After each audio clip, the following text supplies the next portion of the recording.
the program, I'd like to introduce our sponsor this evening, Alexis Barcy, who's the center manager for City Central. Give it up for Alexis.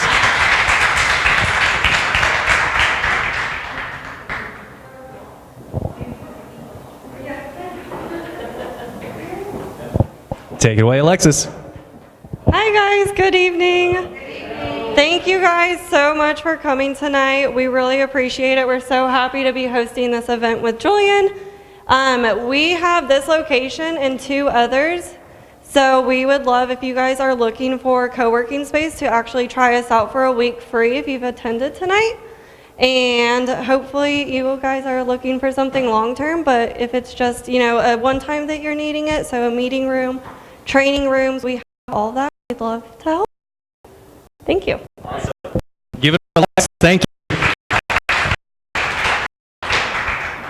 So I'd like to start with going ahead and setting the intention for the evening. So I want to further unpack the what and the why behind this whole experience.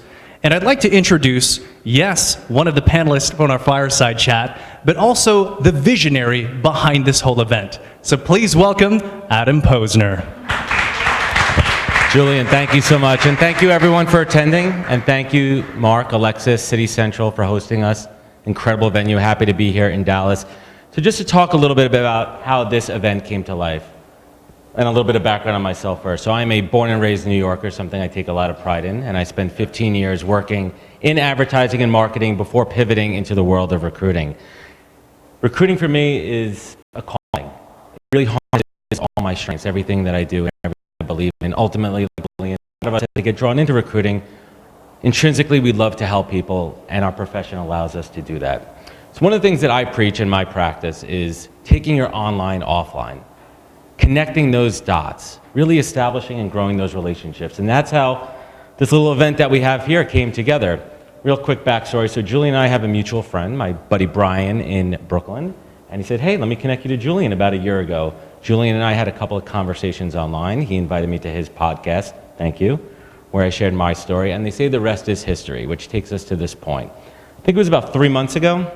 I said, hey, Julian, this little company called LinkedIn is having an event in Dallas. He's like, oh yeah, and then? And then what? I said, well, why don't we do a little something ourselves? You want to do an event? How big? How many people? And there was a panic moment. There was a couple of panic moments along the way. A few of them, yeah, for sure. And ultimately I said, you know what? You and I, we know what we're doing, and we're going to make this happen.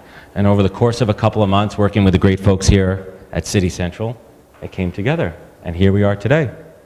Thank you for having me. Awesome. Thank you very much, Adam. Give it up for Adam. This guy, by the way, is one of the most tenacious and driven guys I think I've ever met. So thank you, Adam, for all you do. Without you, none of this here would be possible. So appreciate that. So as talent acquisition professionals, arguably, the most important skill that we can develop is our ability to communicate, whether dealing with candidates or customers or any internal stakeholders to facilitate the hiring process. And that's why I'm very excited to introduce our keynote speaker, who is a professional speaker, a breakthrough communication coach, and of course the founder of Say Things Better. Give it up for Lila Smith.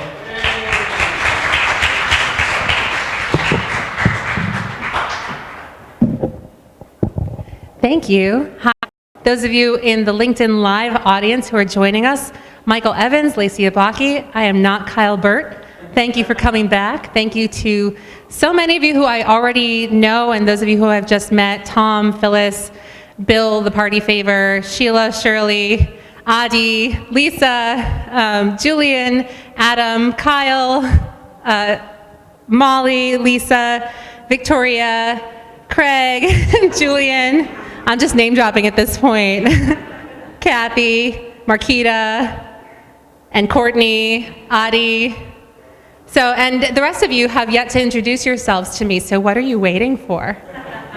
After I'm done talking, I am going to hang out, and I would love to still meet everybody who's here. By the end of the night, I'd like to know everybody's names. I believe that we are already offline, so let's stay here.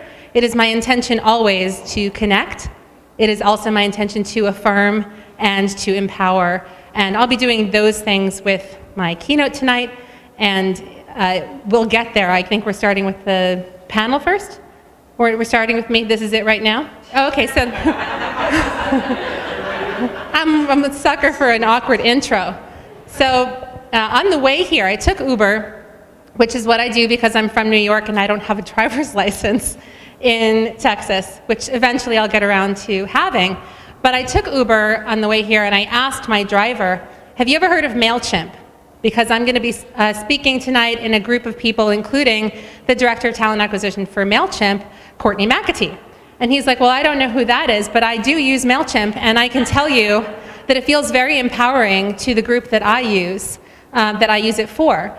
And I was like, well, tell me more about that. Tell me about your experience. Because it's always interesting to me if the customer, client, user experience is parallel or converse to whatever the employee experience is. Ideally, an organization will want those to be the same thing, that you want the culture inside an organization to feel like what the ideal customer experience is. And if it's not that, you're not going to be able to retain your top talent. And if it's not consistent with the values that are internal to your organization, eventually your customers are going to know. Because there's nothing louder than a disgruntled employee. There's nothing sadder than a missed opportunity to connect, in my opinion. So I was asking Alan, who is my Uber driver, and how do you know about MailChimp? How is it that you ended up using them? And how did they reach you? What was the communication? He said that they just make it feel so easy, and it made it feel like whatever their kind of business, whatever their kind of people, they had a tool for them. And they had something that would fit them, and that they were welcome there. And I thought, oh, it's such a beautiful thing to say as a customer about a software as a service product. And to say that I felt that we were welcome there. And I thought then, well, it's interesting that you would remark on that. Are there other businesses that have made you or your group feel unwelcome? And he said, yes. So I asked him what his business was that he used MailChimp for email marketing. And he said that he is a youth pastor for the largest LGBT church in the world. I forget the name of it. It's on my phone, which is plugged in the kitchen here at City Central. But I'll comment on the LinkedIn Live for it later. So if anybody wants to catch up or get more details, I'll share that with you.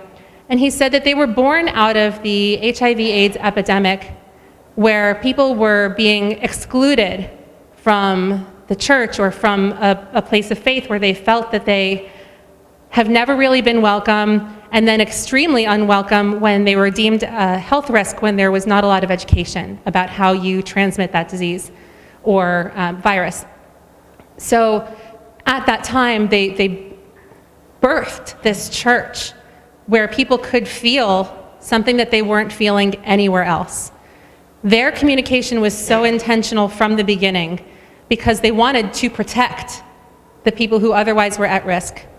And they wanted to embrace those people and make them feel at home. And they wanted to give them the freedom to have and live fully a vibrant life. And those were the words that he used, and I was like, oh God, what is a verb for to make vibrant? I need like Vern Yip. I need my mother right now. So I called my mother to ask if there was a verb for to make vibrant. And she goes, oh, to energize, to revitalize. In my family, we have all the words. But we didn't have a word for to make vibrant, so we just decided it was to vibrantify or to vibrantize. But if anybody actually does have a verb for it, let me know, because that's one of the 3 verbs that church embraces in terms of the expression of their values. And they felt at home with MailChimp. So then I went, okay, I'm going to meet Courtney tonight. Let me see if what I see in person from her matches the customer experience and what is it that they're saying on their website. So I went to MailChimp.com, I scrolled down to the bottom, I hit careers, which is one of my favorite things to do when I'm looking at a brand's expression of who they think that they are, or who they want other people to think that they are. If they have put 0 energy into the communication on the careers page, and it looks very different than, look at all the things we have to sell you, then I know that they're full of BS and they're never going to get my money. It's something that I look for that probably nobody else does until I say this to all of LinkedIn, and now everybody's going to their favorite website and looking on careers and saying like, how do you talk about it? What's in your job descriptions? But when I looked at the careers page, it didn't start with job descriptions on MailChimp.com. It started with an affirmation. So my heart leapt out of my chest, and I'm like, to affirm, to affirm, to affirm, it's everywhere. And I said, wait, it's not even just to affirm, it's to validate. It's saying, we take you, oddballs or misfits or artists and engineers and thinkers and doers. It was like very inclusive, and I thought to include, to validate, it's all of these things. But the further down the page I got, and the more consistent I saw that they were in this message, how beautifully welcoming of all different kinds of people, I thought it's not just to affirm, it's not just to tolerate different kinds of people there. They're actively going out and saying, you, whatever it is that you have, we want it, as long as it's part of your heart and soul and spirit. And if you're the extra weird kind, we extra want you here. So come and be part of our organization. It's to embrace. It felt like a hug of the spirits that have otherwise been othered. And it gave me a very clear idea of what it feels like to be at MailChimp. And I thought, like, how beautiful that I'm experiencing this moment in a car with Alan, the youth pastor at the largest LGBT church in the world, to have this moment of very clear brand clarity, because the experience of the values of this organization was the same because the impact was the same. Communication is kinetic, it moves. If it comes from here and goes somewhere else, it has an action, it has a feeling, it has a velocity. And you can name that action and decide how it goes. If you're a pitcher and you're throwing something, you decide if it's going to be a fastball or a curveball or a floater or whatever. That's it. That's it for like my sports terminology. But I know that you choose before you throw the ball how you want it to move through the air and where you want it to land. And we can do that with our communication too. When I was an actress in New York City and around the country, I performed here in Dallas a bunch of times and at over 100 cities in the United States with various shows. Actors choose verbs before we walk on stage. We have a character to honor and their objectives from one scene to the next, which, according to the Say Things Better method, are from one communication event to the next. It's basically the same thing, that you're here in life in this room, and you'll be here in life in a different room somewhere else with different people, different rules, different expectations. But within this one scene, my character has one objective, and that other character is set up as kind of an adversary, because in theater you want dramatic conflict because it's interesting to watch. You want the things that are not going to work well together. I want this and they want that, and let's find all the ways that those are different so that we can give the audience some reason to sit on the edge of their seats and bite their nails. And pretty much the opposite of the experience you want to have if you're in an office and working collaboratively. So we were not trying to find dramatic conflict in life. We're trying to find dramatic confluence and agreement and connection in all the places where we can come together with the people who are meant to be our communication partners. If you're representing an organization, you have a responsibility to them and their values to find the people to come into MailChimp and make all of those people, the oddballs and misfits and engineers and artists who have felt otherwise othered, and make those people feel at home. Not just because you're one of them, or maybe you're not one of them, but maybe you're somebody who supports those people. You're an ally of the odd.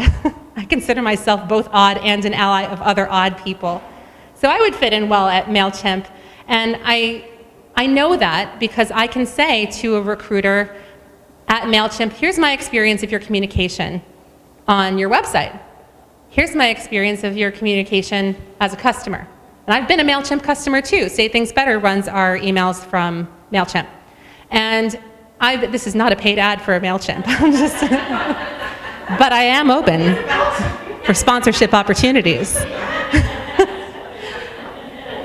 So that'll be $1. But the experience that I have as a customer, the experience that I have coming in and interviewing with somebody there, I want to feel that. If I'm that person that MailChimp really wants, they want that weird person with the crazy ideas who's going to be the next one to make them the first to market with something. And I could be that person. I'm the first person that I know who's taking simple theater tools and bringing them to a talent acquisition conference. And it's because I feel like I've been embraced by my people. Most of them are in part of the LinkedIn community. Some of them are people who've hired me, people at organizations like the Dallas Mavericks and Merck, so not traditionally weird companies. But I'm a weird person, and I'm like, this is what you get when you experience me. I have got a full plate of pickles. I'm not eating something different just because I think that other people might judge my pickleness. I am full pickle. To pickle could be one of my verbs for this evening. And I said to Adam, who organized this event, I'm worried about pickle breath. And he said, one of the best things about live streaming is that they can't smell your pickle breath. And I was like, you know what? You're for me. We are peeps. We are communication partners because you support my pickling. And that's like kind of to pickle. If that was one of the verbs, you would understand that. You'd be like, you got it. To pickle, I'm on board with that. I support your right to pickle. And if I went to MailChimp as a candidate and I said, my verbs, my values in verb form so that they can remain active in all of my communication. When I pitch it, when I throw it from here to there, it goes from here to here because I seek first to affirm, to connect, and then to empower. So those are my verbs, my values in verb form. I'm guessing that MailChimps include to embrace, also to, I think that one of the things I saw on the website was to democratize technology. So something like to enable, something like, and then also to secure, to protect, to validate, something regarding security. But they're also really funny and they're casual. And their communication made me feel like, well, it's not going to be too buttoned up, so maybe too welcome or too host. So I'd love to hear from Courtney what you think the verbs would be. But just some background on this, when we go on stage as our character, we have that other person on stage. We want something from them. We want to give, get, or do something to that person in order to achieve our objective as that character in that scene. Regardless of what the playwright has written, our character doesn't know that that happens yet. So we're assuming that we're going after it like we're going to get this yes. So we choose verbs to impact our communication and to guide the way that it moves from us to that other person. And we choose those verbs based on what we think is going to get our character what they want, what their objective is. So we might start with to comfort, or we might start with to intimidate, or to distance. But there's got to be a reason for it. And almost never does somebody have a reason to distance while they still have lines. If you're talking at all, there has to be a reason why you need that person to still be there listening to you, including if you're putting them down, including if you're being negative. So we're all positively motivated, and it's just our jobs as actors to find out what that positive motivation is and put it into words so we can be intentional about communicating that way. If you are talent professionals, or if you are recruiters, or you're in-house, or you're directors of talent acquisition, or VPs or executives in talent acquisition, it's your job to make sure that you understand whether it's your company that you are internal to, or a company that you represent, like Adi does recruiting for IT, business development, and it's going to be your responsibility to understand what is it going to feel like for the potential candidates that you're talking to work there. Is it going to be a fit? If I think about a company like MailChimp and I think about who wouldn't be a fit, who would be uncomfortable there, it's nothing against them to not be a fit there. But you want to check what those values are, because if somebody walks into a place like MailChimp where it's like a party but everybody's working really hard and everybody's weird, and you have like not Taco Tuesdays but you have like Tempeh Tuesdays or something, and it's just a place where that happens and you're not used to that, and you really like routine and you value predictability and stability and tradition, and that's the kind of culture where you feel you thrive. Maybe you'll come to a place like MailChimp and you don't trust that your kind of work will be accepted and wanted there, that you'll be overlooked because you're not loud and weird. It's going to be on the recruiter to either find a way for them to understand how they'll be validated and express that to their future manager, or to say, you know what, you're right, it's not a fit and you belong someplace more traditional. And actually I have those opportunities too, so let's wait. Understanding the values fit of an organization is how you know that somebody's going to be with you long term. Values are where we break. You can underuse somebody's strengths, you can take some of their best skills and put them on a shelf to collect dust. But if someone feels that their values are being violated, that's when we break. We break as people in relationships that way. We break as employees from companies that otherwise would have our dedication. And we break inside. And when we go inside and we start talking down to ourselves, our work suffers. If you don't have a full values activation of your communication, of your work, of everything that you do all the time at your organization, you're going to feel like you're unwelcome, like you're unwanted, like you're unseen. So why bother? Why bother doing the work? Why bother staying? Why bother maintaining ethical practices? People start distancing themselves from everything about a company, including the employee handbook and policies. But it happens way before that. It happens at the time of acquisition. I say acquisition because that's the word in talent acquisition, not because I think that humans can be acquired. Let me just clarify that. But it is kind of an interesting balance because you are in trade. One of the things that I wanted to talk to this group about was the candidate experience, because so many of the people that are watching right now in the LinkedIn audience, including my friend Steve Sullivan and some others, they were like, gosh, empathy is missing. People not understanding that we're a person here. And if you have a role that includes acquisition in a human-focused title, you have to be intentional about empathizing with the other person on the other end in order to balance that out so that it doesn't feel like you are only in it for a transaction. And either that person, that candidate, can suit the role that the person who's paying you wants or not. And if not, then they're not worth anything to you. Because it's still a human being. We've learned, at least in the United States of America now, haven't we, that people are not to be acquired or treated as trade? We've had enough history. We've been slave traders. We've been imperialists. We've gone in. It's not like this has stopped. But we at least are coming out and being vocal about the fact that that's not acceptable. We have amendments to the Constitution about it. I carry that Constitution with me in my bag because I'm proud of the progress that we've made and the conversation that it encourages.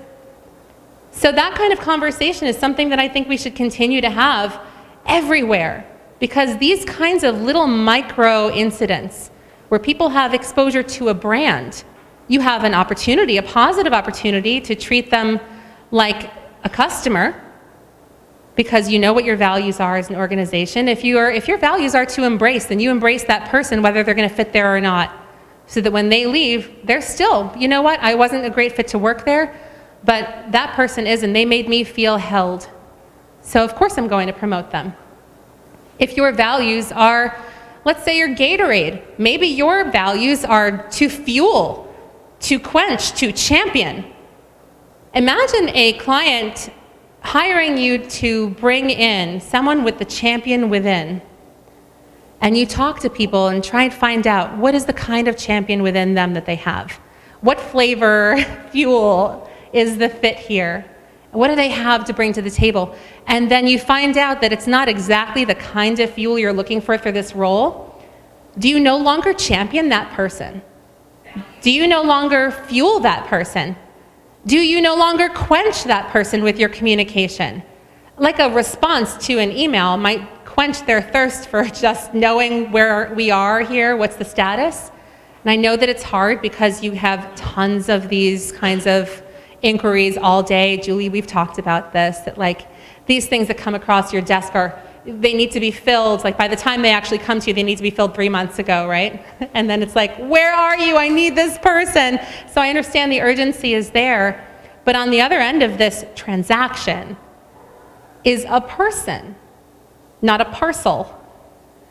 And your values are what can root you and your communication into connection with that other person. So in the candidate experience, think of them as a customer, think of them as already an employee on your team, and think of them as somebody that has the opportunity to be immersed in a brand experience and what that's going to feel like. I choose verbs because verbs are what we feel, right? Everybody says actions speak louder than words. So if I use the line from the video I put up on LinkedIn yesterday, drizzle the vinaigrette, it does not matter if that is in a job description. Your entire job is to drizzle the vinaigrette. I could be talking about some IT thing that I have no idea about. It would mean just as much to me. I'm sure that there are recruiters who are new to technical recruiting who find that these kinds of terminologies, and by the way, they're changing every day. So it's not like even if you know what you're talking about, you always know what you're talking about every day. And that's okay. You have to look it up. You do have to know something about it. But a lot of the times these words won't have a deep connection to you because you're not doing the action itself yourself. You're just communicating what is needed for this job, for this role, for this position. So maybe that job is to drizzle the vinaigrette.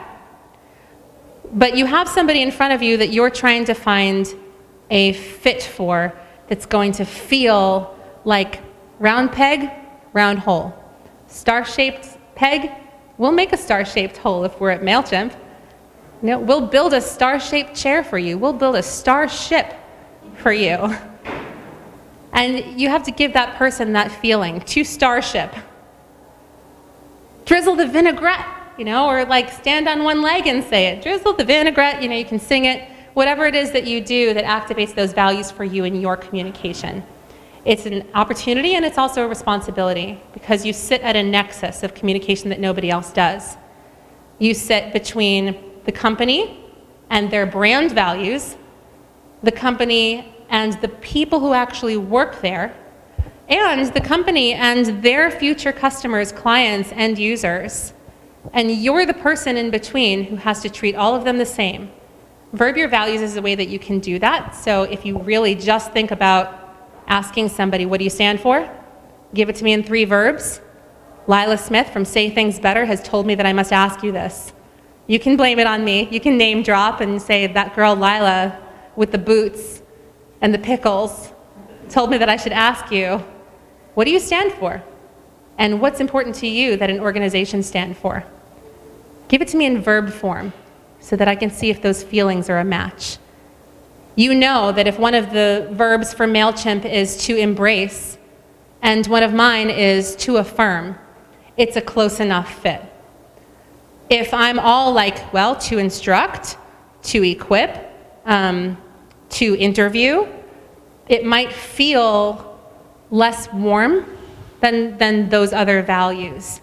So it's just something that you can imagine. If somebody was doing that to you, how would you feel? It's a context that we all share because the human experience is not relative, it's universal.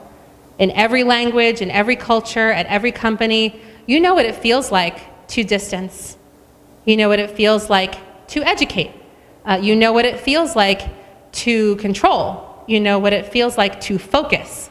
I don't do well in environments where I feel like someone is constantly trying to focus me because a lot of strategic is my #1 strength. So like I got this, you know, but the way it's gonna show up to other people is I'm all out here and I'm friendly and I'm bubbly and I have all these ideas and I'm talking to people and then at the end of the day I'm like, here's what you gotta do.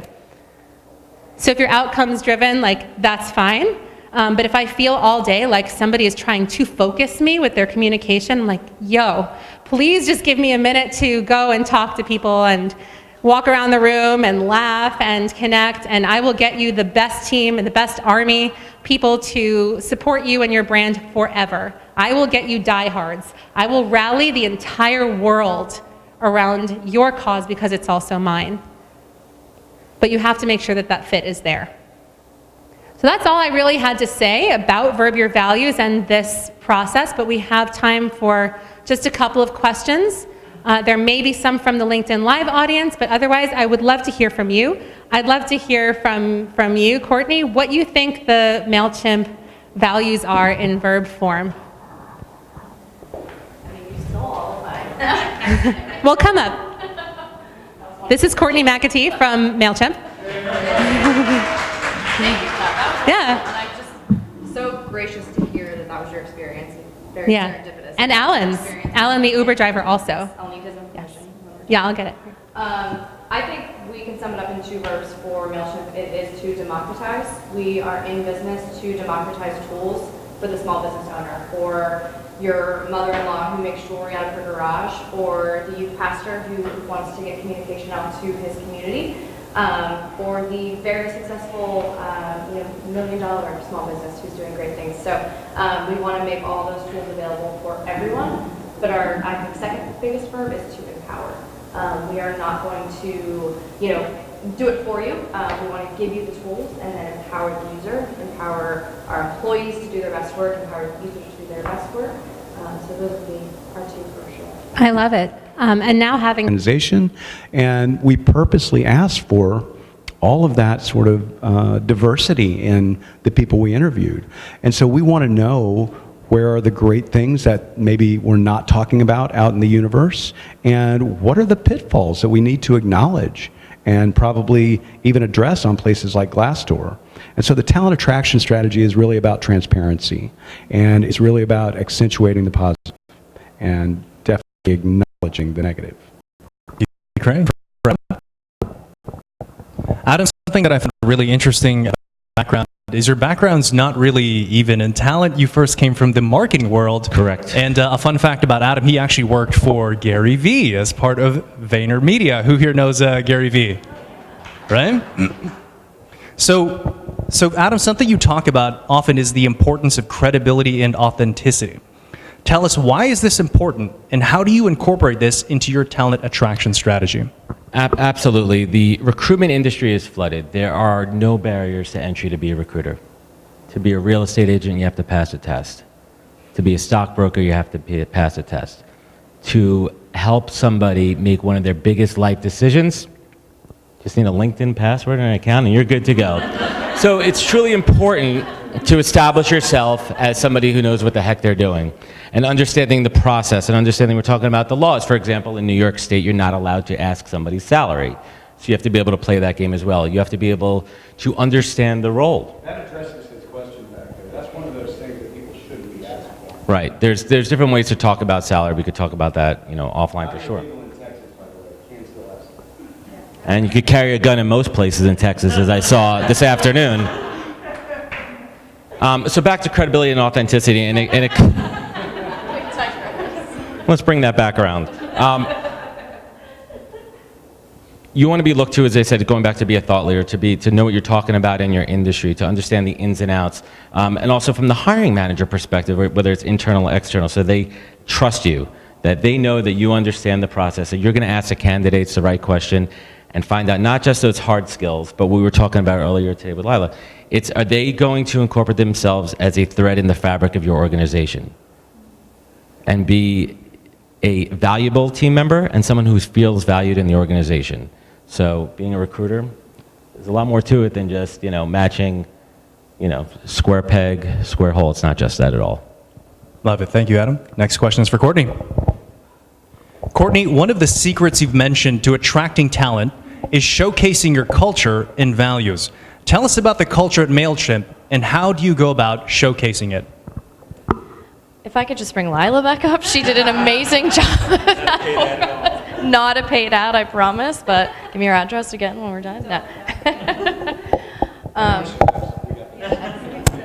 Excellent. The culture at MailChimp is phenomenal, and it's changing, right, as it should, with a company that grows quickly and evolves with its consumers and its customers. I think there are some tenets to our culture that don't move, right, and those are our core values, and that is what we hire to. So we've stripped the word fit, culture fit, from any of our interviews, from any of our job descriptions, from anything that we talk about. We don't want a fit, we want a complement. We want someone who will bring in what we're missing, who will bring a new idea, a new background, a different perspective. All of that is what drives our innovation and just pushes our company forward. But those values, our core values as an organization are humility, creativity, and independence, and those don't move. So we are very, very comfortable passing on the right fit skill-wise if they are not a match for our values as an organization. I think we bring those to the table in a lot of our messaging through our website that you saw. I love that our users are talking about it. It's one that we do try and bring through that entire employee experience as well as our user experience. So those are our North Stars in our hiring decisions, in our business decisions really as well. So I think as long as we stick to those, it's easy to drive the culture through our hiring.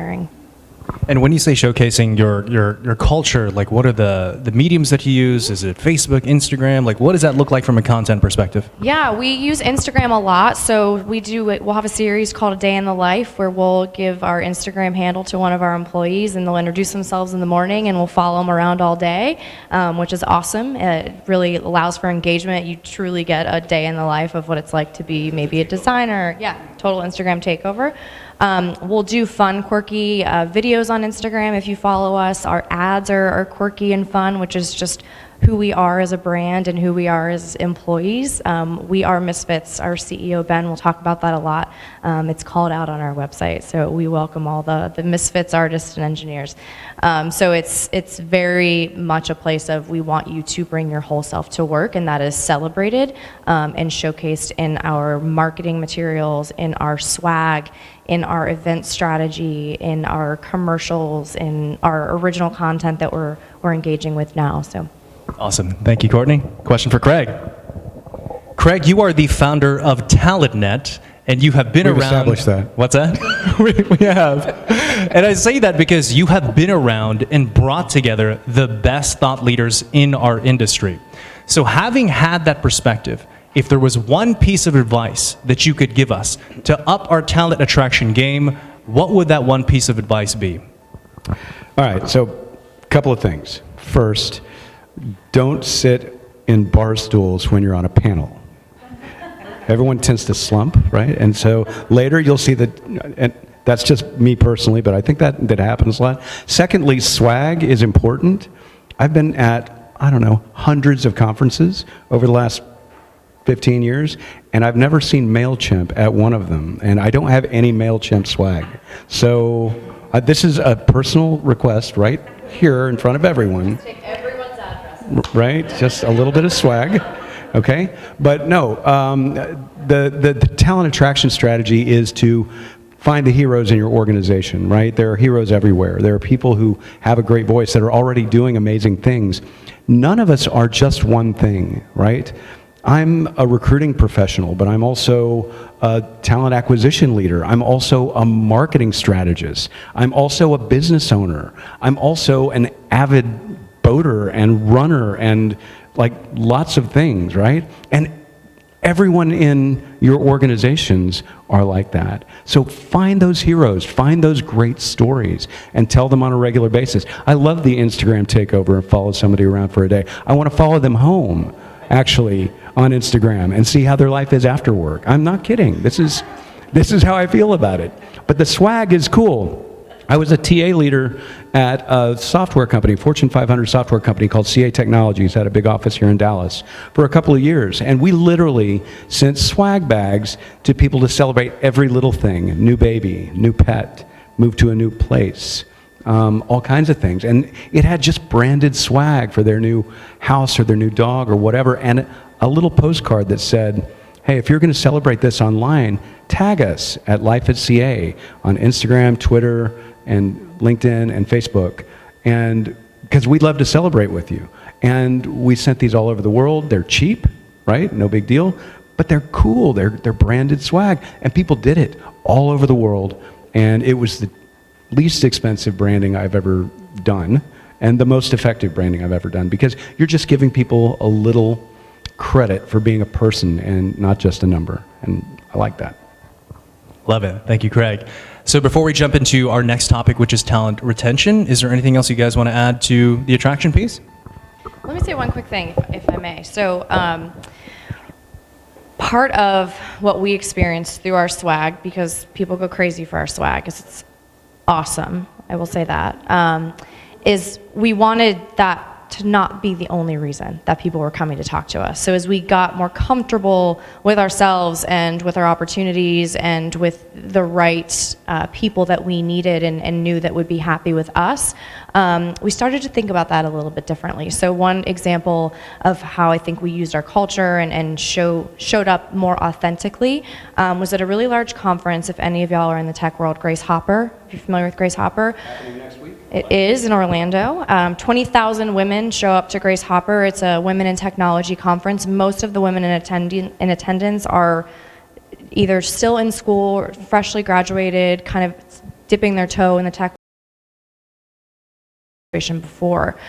So we showed up every few years and had this amazing table and booth and swag, and we got such great, engagement with folks, but we didn't really felt a connection. We didn't grab that kind of connection or that communication point with them. So we went back 2 years later and we slashed our swag budget, we slashed our booth size, and we said, what can we do as part of kind of showcasing our culture, showcasing our values, empowering to show up a little bit differently. So we hosted an event the night before where we invited women to come and meet with our women technologists, our recruiting team, our hiring managers, and we walked them through mock interviews. We looked at their resume. We helped prepare them for how to walk up to a table and start a conversation about who they were in the 15 seconds that you get at that type of environment. We got so much more engagement and satisfaction and connection out of that, and longer term, right? So we were able to nurture those relationships a lot longer because of that longer more fulfilling connection in the moment. So I think that's a really good example of our showcasing our culture and values in action that we've noticed has made a really, really large difference in our attraction strategy. Love that. Thank you, Courtney. Adam? I think it's also in talent acquisition, sometimes we live in this echo chamber where we only hear what's happening in the company from everyone we work around. I think it's really important to have your ear in the ground of what's happening in the talent community, what candidates are saying, what employees are saying about working there. I hear it time in and time out, positive and negative. Like, oh, I have a friend that works there, I hear great things. And I've also heard the opposite as well. I heard that you guys work all types of hours, this, X, Y, and Z. So I think it's really important that we're not blindsided in talent acquisition, one way or another, and we're able to respond either positively, if someone has something good to say, we could reinforce it, or we're able to counter and say, you know what, it's interesting that you heard that. Let me tell you a little bit more on that. So really having your ear to the ground, whether it be in the tech world, being involved on the message boards, what people are saying about your company, Glassdoor, being able to respond to those as well, and being able to react. Awesome. Thank you, Adam. So we're now moving into talent retention. It's one thing to attract and recruit the best talent in the world. It's another thing to keep them. So starting with Courtney. The turnover rate at MailChimp is an astounding 6%. What do you attribute this to, and how can we duplicate this in our respective organizations? Yeah, 6% is crazy low. We're very, very fortunate. We've been able to retain some amazing, amazing talent. I think I would attribute it, one, to we are a very mission-led organization. We are in business to empower the underdog. That is our mission as an organization. And people rally behind that. We hear stories from candidates all the time of, my mom was a small business owner and I saw how hard it was for her to get this business off the ground, and I felt that growing up. Or I watched my grandfather struggle to open his family business, and to see the tools that are now available that could have helped him make a difference. People really connect with that, and our employees really connect with that. So I think being really mission-led and vision-led has been really helpful in retaining talent, because people come to work every day to do work that they believe is making an impact, and they see the impact that it's making. I also think that we've been very fortunate to grow really quickly, which has presented a lot of really cool opportunity for our folks. We've been able to stretch people into new roles, to grow people into new teams and jobs that didn't exist when they may have started 2 or 3 years ago. So just where we are at organically in our life cycle as a company has been really helpful as well. Thank you, Courtney. Question for Adam. So Adam, you have kind of an interesting business model in the sense that you do contingency, you do some RPO, and also like kind of like some corporate stuff, right? So you work with a bunch of different companies. So what are you seeing that companies are doing that are proven to build employee loyalty? I think any employee wants to know a couple things. They want to know where they stand within an organization and where they're going. What does that career path look like? And when they know that they have a career path and there's opportunities and there's not going to be any type of ceiling above them, they know that the opportunities are there and they want to stay or they'd like to stay. The problem that I see, and I'm sure you guys see it as well, when I ask candidates, why are you looking to make a move, they say there's no career growth. And I try to unpack that a little bit more because it's kind of a throwaway statement, right? You know, what are you looking for? I'm looking for a new challenge. Same type of thing. And I want to unpack that. And I really want to understand the size of the company that you're working at, why there are no opportunities, you asking for those opportunities, what is keeping you down? So I think employees want to be valued. They want to know where they are, where they stand from a performance perspective, and where they're going, what that road ahead looks like. And when that's clear to them, loyalty ensues, follows. Love it. Thank you for that. Adam? Question for Craig. That's okay. You can clap for that. So Craig, being in the RPO business, you're known for recruiting candidates on a massive scale. But what have you seen that works to retain employees on a massive scale? Swag, no. Employees do like swag. They do. I agree with not giving it away at conferences, to be honest. I'd rather have the party the night before. Totally agree. I still want some swag. But feeling needed is very, very important. So we talk about mission-driven, that sort of thing. It's important. Generally, our mission statements aren't what the actual mission is, right? So the mission talks about customer service and this and that and being customer first. But the real mission is kill the competition, right? That's the actual mission. But we don't write that on the website and on the job descriptions. But if you actually convey that to your employees, we need you to help us kill the competition, and you really feel needed because of that, that keeps people there. And it's a stretch thing because, I'm going to be honest, I've got about 7 jobs right now, literally at one company. And I can't leave because if I did, I feel like it would all fall apart. And I like that I feel that needed, that I have a reason to do all these jobs. It makes me feel good. My company pays sort of in the median range. The bonuses are good if I do my job well and I help the company succeed. They're great, in fact. But the honest thing is, paying the highest doesn't mean you're going to get the highest retention. Toyota's a great example. They pay very median range, but the benefits of being there are amazing. They're all about respect for each other. If you have a conversation with somebody in the hall at Toyota and you feel like respecting them would be to cut that conversation short, to respect their time, you'd be wrong. If you cut that conversation short, that's not respecting them at all. Okay? And they really feel this. They live it. They actually have this thing. There's multiple restaurants in this beautiful facility that they've built. There's 6 Starbucks. There's 13 restaurants. And they actually have this thing that you can turn upside down. One side is green, one side is red. Green means I want someone to sit with me at this table. Red means I'm busy thinking right now. Yeah. And it's all about respect for each other. But they feel like they need each other. And being needed is really the key to retention, if you ask me. Thank you, Craig. Question for Courtney. Yeah, give it up.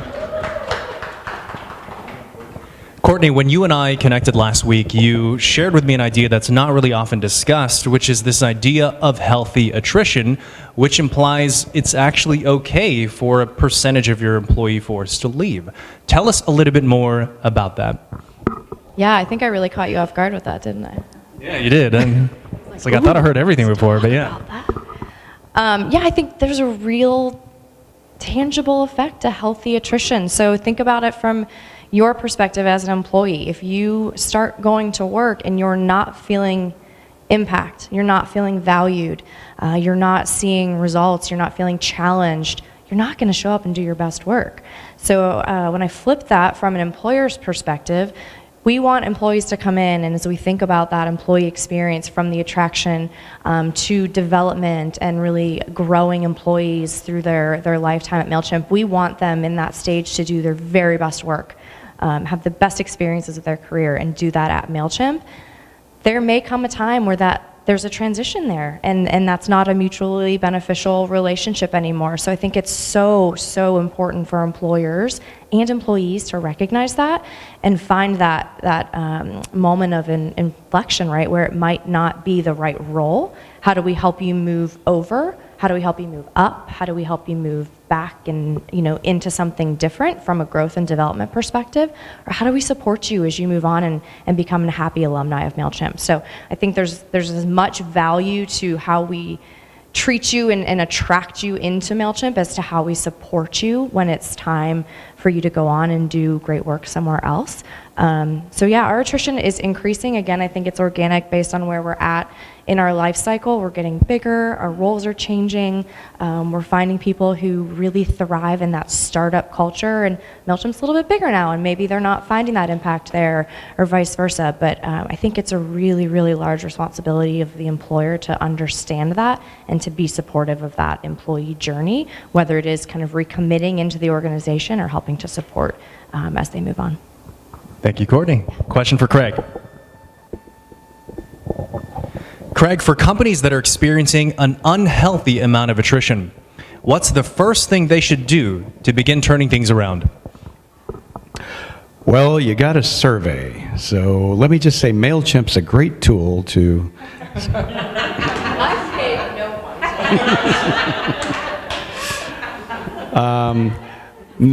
No, no, I know there's another survey tool. I'm aware. I'm not using that terminology today. So, no, I'm a MailChimp. I've got 9 MailChimp accounts. I'm a day one MailChimp guy. I use HubSpot too. Just sorry. So, but the reality is, so what MailChimp does with healthy attrition is very, very forward thinking. It's the Zappos model, right? If you all know about Zappos, within the first 3 months of working there, at the end of 3 months, if you're not, super happy, or even if you are super happy, they'll pay you $5,000 to leave. And if you take that $5,000, then probably you don't need to be there, right?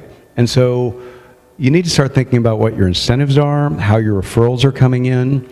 There are lots of serial referrers in organizations. And what happens is, if 60% of our hires are because of referrals, and we've got these serial referrers that are just trying to get the money, then we're doing it wrong, right? So we need to take a look at our programs. It's not necessarily the work, but part of it is also the promise, okay? We need to talk to our hiring managers, and if they're telling the wrong story, that's not realistic, that's not really what happens when you get into the job, then that promise is not there 3 months down the line. And our onboarding becomes a big problem, okay? Because we get into a job, and then we get handed a bunch of paperwork and a bunch of links, fill out this, read this, watch these videos, and no one talks to us for days. We might get a check-in here and there. You can automate some of that, but what you need is constant communication and the real value proposition translated in the job interview by the hiring manager. That's what you're actually going to be doing in the job. Don't oversell it, and don't just try to make your hires because you've got a budget. Thank you, Craig. Question for Adam. One at a time here. Okay. Adam, one of the keys to retention that you've mentioned is recognition and making team members feel valued. What are the best practices to implementing this into our business? Recruitment's a grind. I mean, it definitely is. And as soon as you fill a role, there's one waiting right behind it. Right. Never fill them. Just keep them open continuously. You want people, and it goes across the organization too, that they feel valued, that they're making a difference in the company, that they are chartered with going out and recruiting somebody that's going to make their company that they work for better. And it's not about just filling a seat. And how do you do that? It's about making sure that recruitment doesn't sit in a bubble within an organization. Recruitment's involved in every step of the process. You're involved in meeting clients, so you're understanding what the types of clients are. You can sit in the back of the room, that's fine, but understanding when a candidate's on the phone with you, tell me about the clients, and you're not going to be like, oh, I don't know, I'm just a recruiter. No, you really understand that. It's sitting with the hiring managers and sitting with the teams to see what that team looks like. What is the personality on the team? What is the makeup of that team? Having lunch with that team, really understanding who they are and spending time with them. Again, the recruiter is the first line of contact with any new employee. We're the ambassador, we're the advocate of that company. So it's critical for us to really be the voice of the organization so we can tell that story. And then we're telling the right story.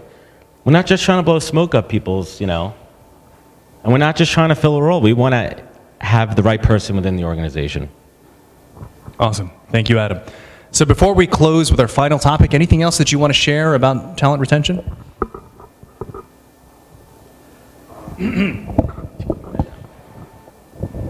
Yes, just be transparent. I mean, be honest and be transparent. That's going to go a much longer way than any marketing campaign, any employer brand. Transparency is key. So one of my favorite quotes of all time is a quote by Jim Rohn, and he says, "You can't change the wind that blows, but you can change the set of the sail." And he likens the set of the sail to your philosophy, because a lot of times it's the way that we think and do that creates the kind of results that we have. So I wanted to tap in to our panelists' recruitment strategy to see if we could duplicate their results. And this question is for all of you, starting with Craig. What is the guiding principle or mantra that influences your overall recruitment strategy? Okay, so for me, it's literally do the right thing. There are so many shortcuts you can do in recruiting. There are so many ways that you can make a buck or get your quota filled or just fill that seat. And you know if it feels right or not. So just always in dealing with people, everybody that you deal with, your customers, the job candidate, everybody in the organization, they're all your partners, right? They're all your peers, okay? And someday they might even be your friends. But if you do the right thing on a regular basis, and you know what that is in your heart, if you know you're just doing something to get it done quickly and cut corners or make a buck, that's not the right thing. Thank you, Craig. Courtney? So a few words that stick out for me about our recruiting philosophy. First would be collaborative. I mentioned it earlier, but I think it's super important and imperative to do the job well, that it is a collaborative effort between recruiting, your people partner, your hiring leaders, your stakeholders as the interview process. There needs to feel that shared accountability amongst the group to get that result. Another one for us would be consultative. So I do not want us to be viewed as a service organization. I want us to be the subject matter experts to provide really well-educated and guided recommendations to our teams to support their decision, but to be at the table and having those conversations with our hiring teams, guiding them through that decision-making process. And I think another one for us is definitely equitable. Our recruiting process needs to be equitable for everyone involved, from traction to selection, to be that equitable opportunity for anyone who chooses or wants to come into an interview process at MailChimp. Thank you, Courtney. Over to Adam. Sure, and for me it comes down to a word that I think is being thrown around a lot these days, is empathy. But what does that really mean? And for me, I've been in so many of these candidate shoes before. I've been through the gauntlet of a hiring process at American Express. I've been through the early stages of SiriusXM when the hiring managers didn't know what they want and a role evolving. So it's really being empathetic, understanding where people are coming from, what they have going on outside of work, and really putting yourself in their shoes. And that's the approach that I really take to the recruiting that I do. We're not machines, we're not robots, we're not an ATS machine. We're recruiters, we're relationship people. And that goes across the entire organization, and it starts with us and ultimately ends with us too. Thank you, Adam. Adam, we'll keep the mic. We'll start with you here. So in recruitment, especially with the new technology that's coming in, there's all sorts of things that are changing. So Adam, what's one thing that you've changed about your approach to talent acquisition over the last 6 months that has yielded a net benefit to your business? Absolutely, and that goes back to the first question you asked me around personal branding. It's putting my voice out there and utilizing LinkedIn, utilizing Instagram, and putting my voice out there and building credibility and authenticity. We haven't had this opportunity before and having such organic reach, and it's incredible. And people will find you when you put your voice out there. Love it. Thank you, Adam. Courtney? For me, it's not necessarily been in 6 months, and I'll share a moment of vulnerability here. I think coming into MailChimp, it was an opening experience for me. I came from larger enterprise backgrounds. I started in the agency world where the pace was different, the goals were a little bit different, the drive and what was to be accomplished was a little bit different. So I really had to adjust and take a moment and slow my pace and appreciate the experience that we were creating. So all of these examples that I've been able to talk about tonight have made such a difference for me personally in the way that I look at recruiting and the way that I help empower teams to do that really well. And I think that I'm just so gracious that MailChimp was able to provide me with that introspection and the opportunity to do that. For me, it's totally changed the way I look at recruiting in general. Thank you, Courtney. Greg? So over the last, I'd say starting a couple of years ago, really in the last few months, we've been doing this a lot more. And that's enabling our recruiters to do more actual recruiting activities. So you can automate so many things now. You don't need recruiters scheduling interviews with hiring managers. That can all be automated. You don't need recruiters reminding hiring managers to actually talk to employees on their first or second day of employment. That can all be automated as well. And so implementing simple and smart technology where needed and where it can benefit the world, just a little bit of automation can change all kinds of parameters. And that means recruiters being more efficient, actually getting more done, spending more quality time with their family, right? Recruiters recruit all day long. They never stop recruiting. They take calls at all hours. It's just a fact. And so some of that stuff that is can be their way and they can focus on relationships, the world better. Love it.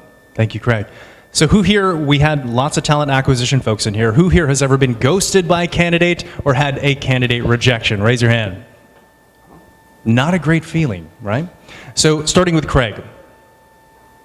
How have you dealt with failure in the past and the inevitable ups and downs that the recruiting industry has? So when I have failure, I know what I'm good at, right? And I just go back to that. And you just keep doing the right thing over and over and over again. If somebody does something that basically is trying to, take part of your farm, just remember to keep farming the way you know to do it right and do it well, and keep putting the good vibe there in the world. So you keep doing the right thing, and success always happens. Thank you, Craig. Courtney? Yeah, similarly, I had a thought around just getting back to basics. I think when we do find that point of failure, it's typically in a high stress moment, right, where we know we're not in our mode, right? We know something's going on. So kind of slowing down, taking a breath, getting back to basics. I also think it's super important for those of us who are leaders in the room or who have the opportunity to work with maybe more junior recruiters is to help them celebrate that moment of failure and to find the opportunity in it.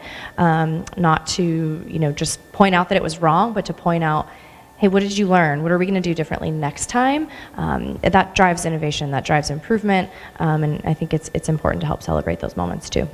Ring the bell. Good and bad. Right, I think it was it Einstein that said that, failure is success in progress, right? You have to fail to move up, and I think that's something that's been a staple in my career. Every positive move I made was built on those failures, and I wouldn't be where I am today if it wasn't for that. And being able to look down and deep when things are bad, when things are crappy, and harness that inner tenacity to pull myself forward. And that's something I really try to pull out from everybody that I work with. Every day is not going to be sunshine and roses. It's not. So when you see someone else down, help them pull themselves out. If you have that power to inspire somebody to turn their day around, then do it. Simple as that. Love it. Thank you, Adam. So I have one final question to ask our panelists before we enter into the Q&A. So for those questions that you wanted to ask, go ahead and start dialing them up so we can begin that engagement after this final question. So the final question is this, and we'll start with Adam. We've talked about a lot of different ideas here. So give us one more piece of advice, your best piece of advice, geez. to help us up our recruitment, Yes. talent acquisition, and retention game. After 15 years, I pivoted from a career in marketing to a career in recruiting. At the age of 35, I started day one, rookie, day one new career, and it was scary. I didn't know what to do. I was panicking.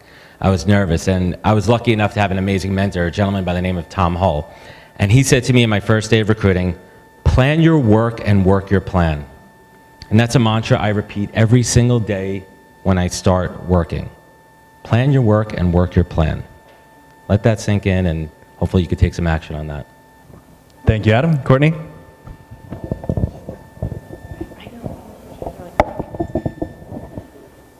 Piece of advice in recruiting. I would encourage folks to be creative. Listen, ask a lot of questions. I just told a story today. My first 6 months in recruiting, one screen was an ATS and the other screen was Google. And as I was talking to candidates, I was just Googling everything they were saying because I had no idea what they were talking about. But the next call, I knew a little bit more than I did on the previous call. So don't be afraid to ask those questions and to keep learning. Build your network and nurture your network. I think that nurturing is the part that we lose. We get really busy, our days get in the way, we have the next job to fill. Nurture the network. Make time for that in your week.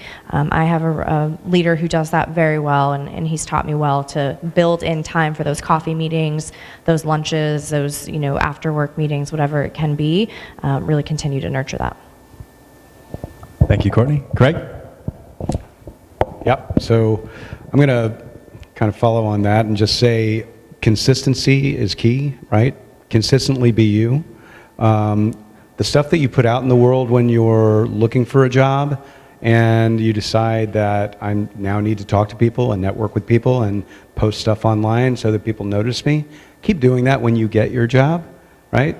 I mean, always. Because what happens is you build this persona and expectations in your network that you don't even know about. People will read your blog that you've never met. People will read everything that you put out there that you have no idea. There's so many lurkers who will never like, click, or share anything that you do, right? Yes, Courtney's aunt is a lurker, but she's a local, so I'm going to give her a break. It's good. So the reality is you have to be consistent with your emotions as well. You can't get too excited and go in these bursts of activity and excitement and then get depressed and have these lulls where you disappear for 6 months, because that's also not good for your job. If you're going to be in recruiting especially, or sales, or just about anything, you got to kind of stay right here. You can do a little of this and a little of this. You can't really never celebrate, but you also can't really never get down on yourself. You have to do a little of both, but you have to maintain that consistent line, because if you do too much of this and too much of that, you're going to burn out fast. So consistency of activity, consistency of emotion and celebration, and right within that width of proper perspective is how you should keep through it. Thank you, Craig. Before we go into Q&A, let's hear it for Craig Fisher, Courtney McAtee, and Adam Posner.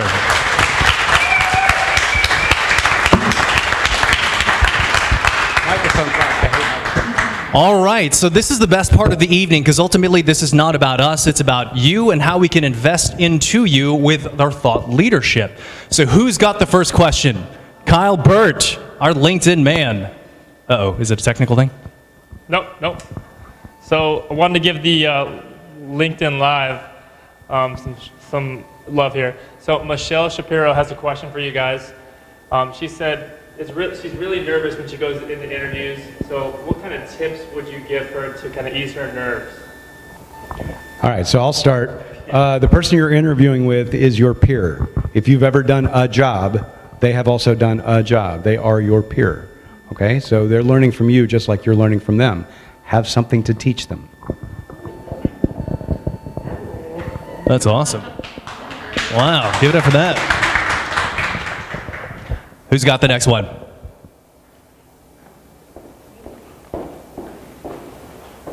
What's your name? I'm Lisa. Thanks for coming, Lisa. Thank you. Hey, so I had a question for you.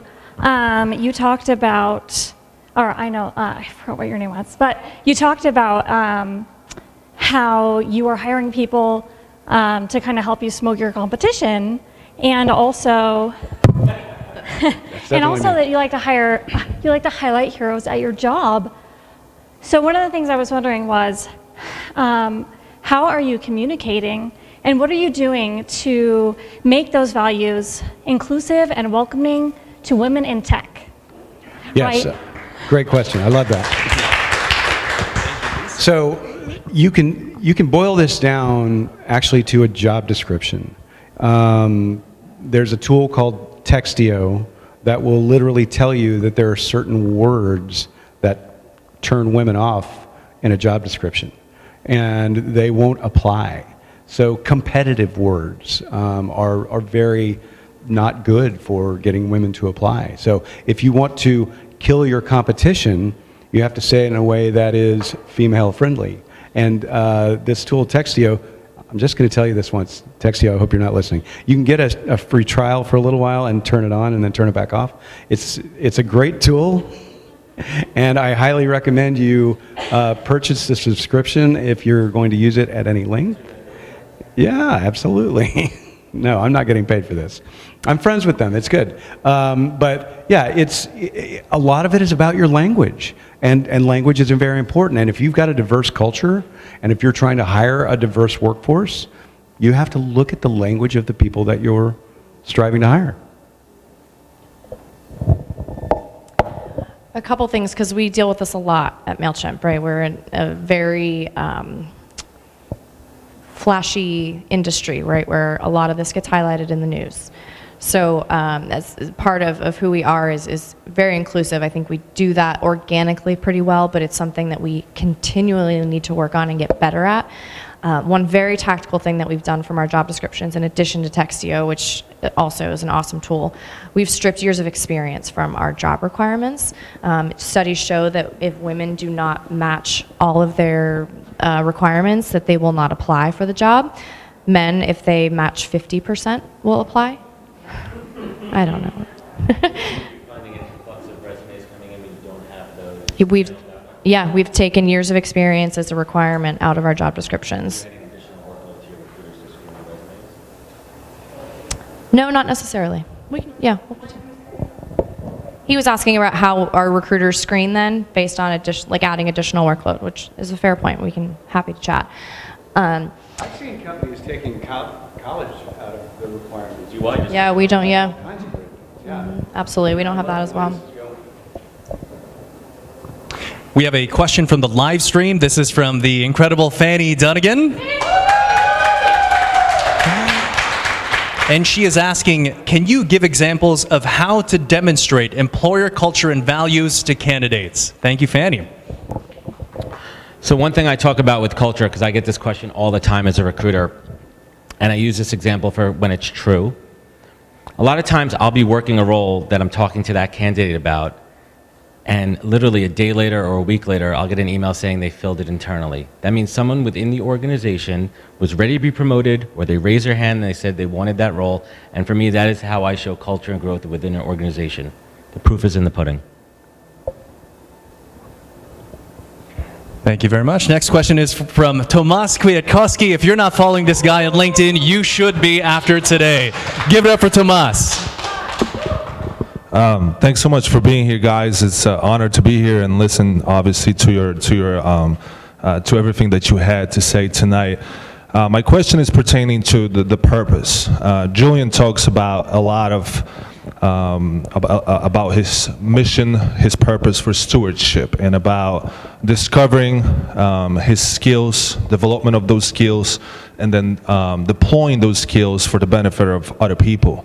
My question is, what's your purpose? And then how can you help a candidate effectively discover their purpose during the interview process? Because that's often a question.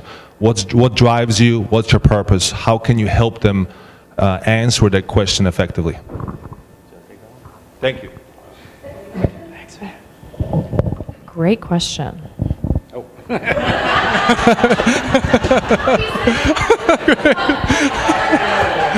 I can, no, it's fine. I answer this question a lot. So One of the things, if you if you look at your own history, what you learned in school, what your parents taught you, what you studied in college, your hobbies, the skills you've learned from all the various jobs you've had, working at a grocery store, whatever, you end up at some point using bits and pieces of all that to do what you currently do. And like I said before, we don't all currently just do necessarily one thing. We bring in all the cool things that we've learned and know how to do into the job that we have. And I call that making your day job your dream job, okay? Because you're using you and all the things that you bring to the table, and that's why you're here. That's the purpose question right there. Awesome. Oh, we got follow-up. Oh, we got follow-up questions here. Oh, follow from Tomas. Oh, right here. What's your name? Hi, I'm Victoria. My question is for Adam. You had spoken about building employee loyalty, and I feel like our companies, we're a small company, we're growing really fast. And one of the questions I asked is, why are you looking for a new opportunity? And a lot of time they say there's no career growth. And I feel like some of our employees feel like that might be the situation for them. I'm working on my best, but what would you say is the best way to kind of show that loyalty? You want to state your name and the company you work for if you want. Victoria with the Mediocre Corporation. Yeah, I mean, again, it comes back to what we were talking about before. It's transparency. Don't say something if you don't believe it, right? And that would never come up. If I'm asked that question, I'm going to answer that from the heart and be authentic about it. I think that's really what it comes down to, and not. There's no point in having smoke and mirrors in the recruiting process. All it's going to do is create immediate attrition, and you'll be back to square one in the recruiting process. Thank you. Lila? Hi, I get to have questions? Okay. I always have questions. I have a question for Courtney. You had talked about the choose your own adventure model of interviewing. And it's so exciting. And I know that there are going to be a lot of people watching this who are really excited about having that kind of comfortable experience of, I get to showcase who I am and I get to be exactly who I am in this interview process. But then what happens when they're at MailChimp? How is that kind of same value communicated to management strategy and expectations for workload and incorporating that choose your own adventure for how to be the star that you are at MailChimp when they're already working there? So to make sure I understand your question is how do we translate the outcome of the interview and the way that candidate showed up to their day-to-day work? Yeah. It's a great question. It's hard to, interviews are hard, right? It's very hard to take 45 minutes or an hour with one person and feel like you've evaluated enough. So we build in a lot of rigor around that interview process, so we feel like we get a really good evaluation of that candidate and how that might apply day to day, right? So there's different teams where it may be, if it's a principal engineer, we may need you to kind of sit and build the next big thing. If it is a more junior engineer, we need someone who can work collaboratively with you.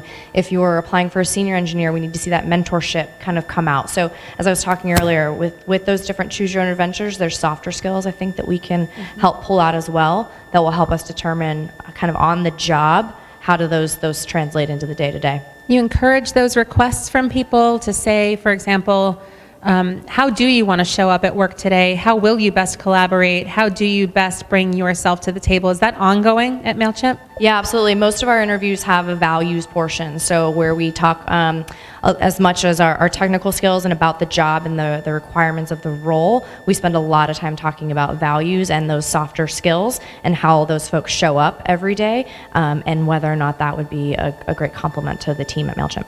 Cool. And then I have another question for Craig, because I also run a reciprocal branding program for employers and employees, and I frequently come up against this question of compliance. And because you're working with Toyota so much, I'm wondering, because they're such a huge organization, and then there's also Toyota Financial, that they must have compliance concerns about personal branding. Like, I agree, I would love to see a full employee personal story about who are the people who work at Toyota and what are their values off work time. I would love to see them go home. And sure that somebody at Toyota has raised a compliance concern about what people will and won't expose and how that will or won't be in line with company values or an international brand, how that will affect cross-cultural global business. Right. So one of the things that I've always thought was important is to treat your employees like they're grown-ups. Okay? Generally they are. And so the use your best judgment thing is very important. You expect them to have good judgment. That's why they're employed there, right? And if they don't employ good judgment, they might not need to be employed there, right? And so if you just make that clear, we're not saying you can or have to or should do anything. But if you want to, we'd love for you to help us let the rest of the world know about our awesome culture and who you are as a person. All you want. And we want you to be you. We had a great tagline that we came up with for recruiting at CA Technologies to actually find the geeks and the freaks of the world, and it was bring what you bring. And it was all about, and it went worldwide, and it started actually in India.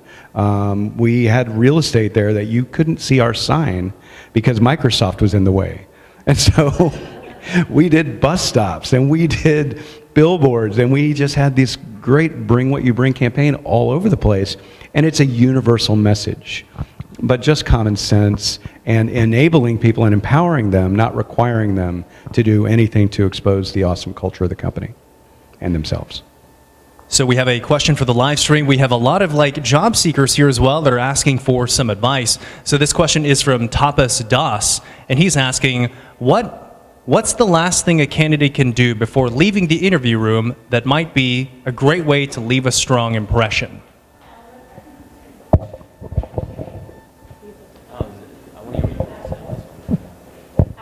Yeah, that's an interesting one.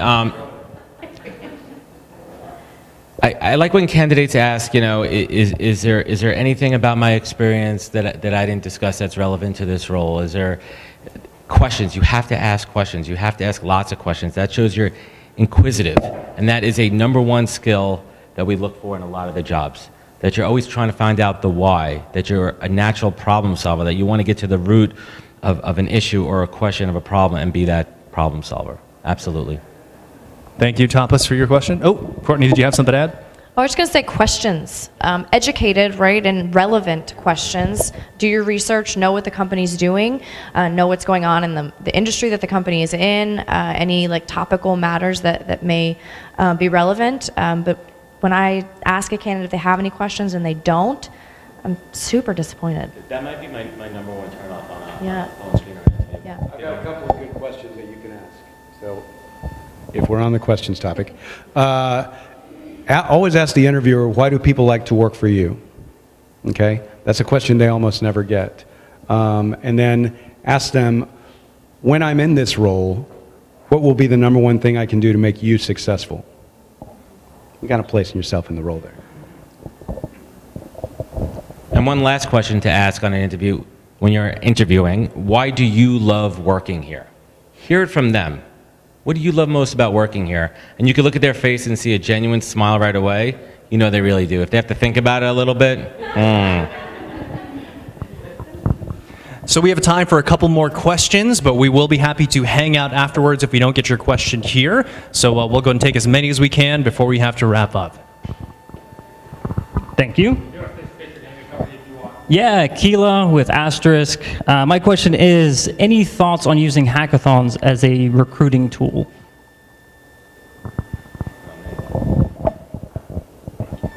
MailChimp did a lot of hackathons before my time there, so I don't have direct experience at MailChimp with them. I think for us, again, it didn't allow us to make that connection. I think we are much more relational, and it didn't allow us. We've kind of turned the hackathon, if you will, on its head a little bit. Our engineering group each year, we have volunteer hours as an organization. We give our employees time off to volunteer.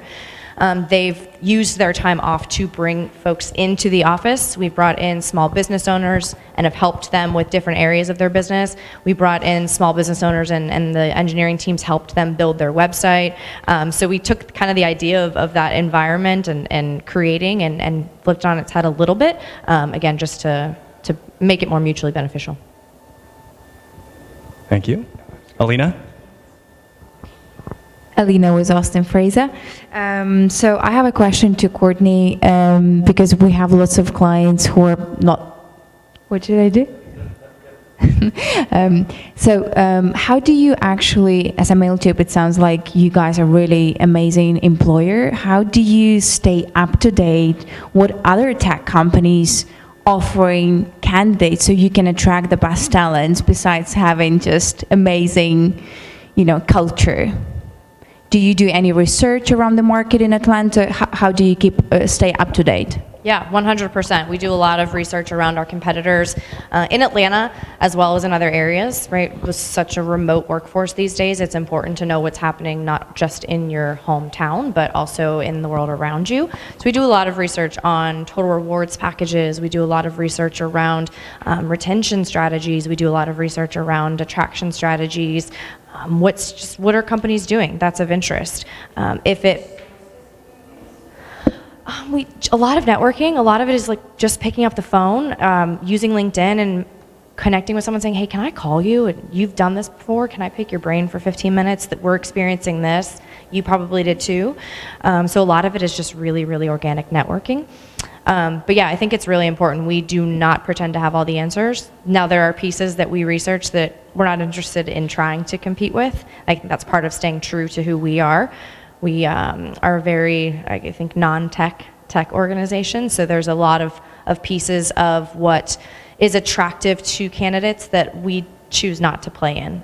We again, want to stay true to who we are as an organization, but research is a big piece of how we stay abreast of that.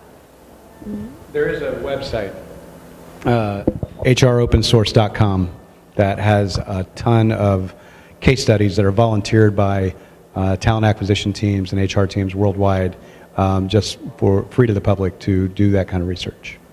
hros.com. Thank you, Alina, for your question. Thank you. My name is Craig. Question is... Good name, Craig. Yeah, good name, right? My question is, I've never heard a recruiter ever say that they actually do just fill positions. Everybody, of course, always says, hey, I really care about the people. But in a lot of people that you talk to out in the talent transition situation, when you ask them, hey, have you used a recruiter? Have you thought about using a recruiter? What kind of recruiters do you like to use? A lot of times I hear people say, well, you got to be careful because a lot of them are there just to fill positions. So do you find that as a stereotype? Do you find that as an issue? What are you doing about it? We're both going to have strong opinions on this. Okay. Recruiters don't find people jobs. If somebody asks you to pay them money to find you a job, don't do it, because that's not what they do. And it's generally not money worth paying. Okay. Recruiters get jobs, and they have to go find people for those jobs. They don't find people jobs. That's not their job. And I think it's the bad recruiters out there that give us good recruiters, a bad name. And it's kind of like real lawyers, right? Like lawyers are sharks. It's a stereotype. And it's just not true. It's about relationships and establishing those and playing the long game and staying in touch with somebody, whether it be on LinkedIn or in real life, and not only because they could provide immediate value to you or transactional, but that long-term relationship and adding mutual value and finding a recruiter or multiple recruiters. And I always encourage candidates, even if it's a contingency role I'm working, I'm like, reach out to every recruiter you know. Put yourself out there. Get yourself in front of as many jobs as possible. I'm not going to try to keep a candidate to myself because that's not who I am and not what I'm trying to do. So be authentic and it'll shine. And that's where the real talent and real recruiters will step up. Thank you, Adam. Oh, thank you. Hi, my name is Cindy, and I had a question for you guys. I actually have a background in sales and marketing, and I'm transitioning to build my own company. And I thought it was kind of crazy because I'm kind of a little crazy myself, where I wanted to do like intuitive consulting, and I really wanted to attract corporate or bigger businesses because I actually have a background like sales as far as like car dealerships and also doing marketing for them. What would be, how do I transition, or what would be, just talking to you guys, how do I approach a bigger company or a corporate? Because I've always been like a small business and a freelancer. Like, what can I do to like brand myself so I can target bigger companies? So again, wanting to clarify, how do you brand yourself as a small business to an enterprise for them to use your services?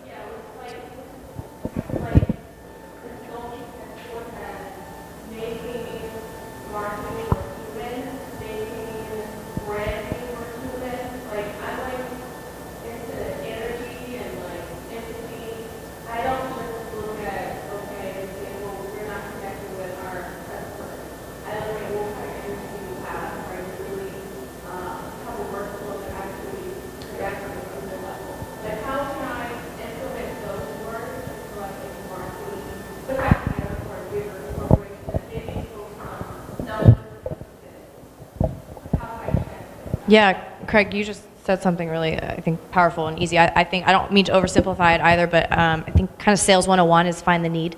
So there's a need there somewhere, and I think it takes a lot of asking questions to uncover that. And you just made a great point as well. Yeah, you got it right about it. So find your target organization, right? Who are the companies that you want to do work for? And then do some research about those companies and write something intuitive about how they could do whatever they're doing better. Publish it on LinkedIn and tag all their recruiters and all their salespeople and all their marketing people and all their executives in your posts, and do it again and again, and then create some brilliant marketing for them and do it for free. Okay? I mean, what else are you going to do? Like, it's better than cold calling. Yeah. And our final question goes to Lila.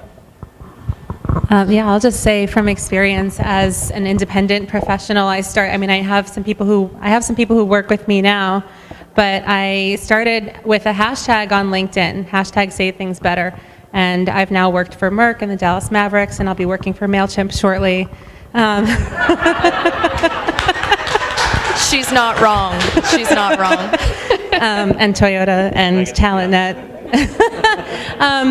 So yeah, I mean, put yourself out there and say, I want to do work with you. This is why I feel like I have something to add to your organization. And just answering your question from the perspective of someone who is doing that work and getting it and getting paid for it. But also I have a question for the whole panel here. I would love to hear some talk of what you're doing to create an inclusive experience for people who are protected by the Americans with Disabilities Act, but otherwise, not just people with physical disabilities, people with neuroatypical or, not neurotypical processing. How are you evaluating soft skills for roles that maybe they don't express themselves the same way? Do you have training? Are there people who are giving you any kind of tools in your organization to prepare you to create an inclusive environment for people with disabilities or neuroatypical processing systems?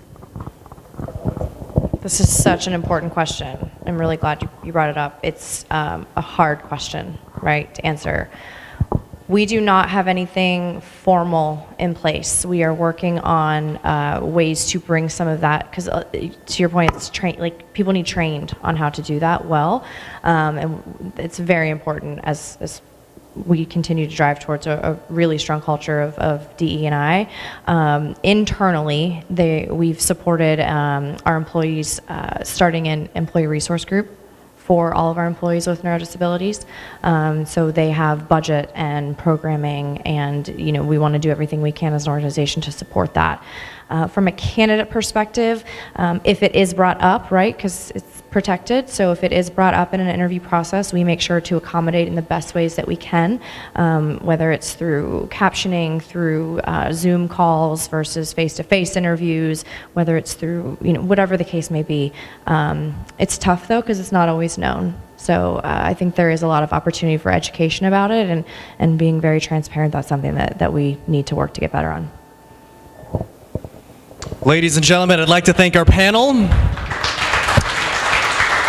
I'd like to thank our keynote speaker, Lila Smith. I'd like to thank Kyle Burt, the man with the LinkedIn Live.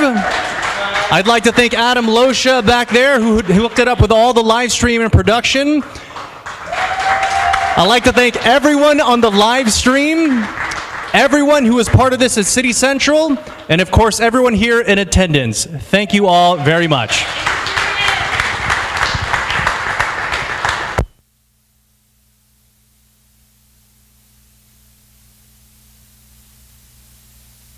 We have the venue till 10 o'clock, and there's still plenty of food and booze, so feel free to help yourself.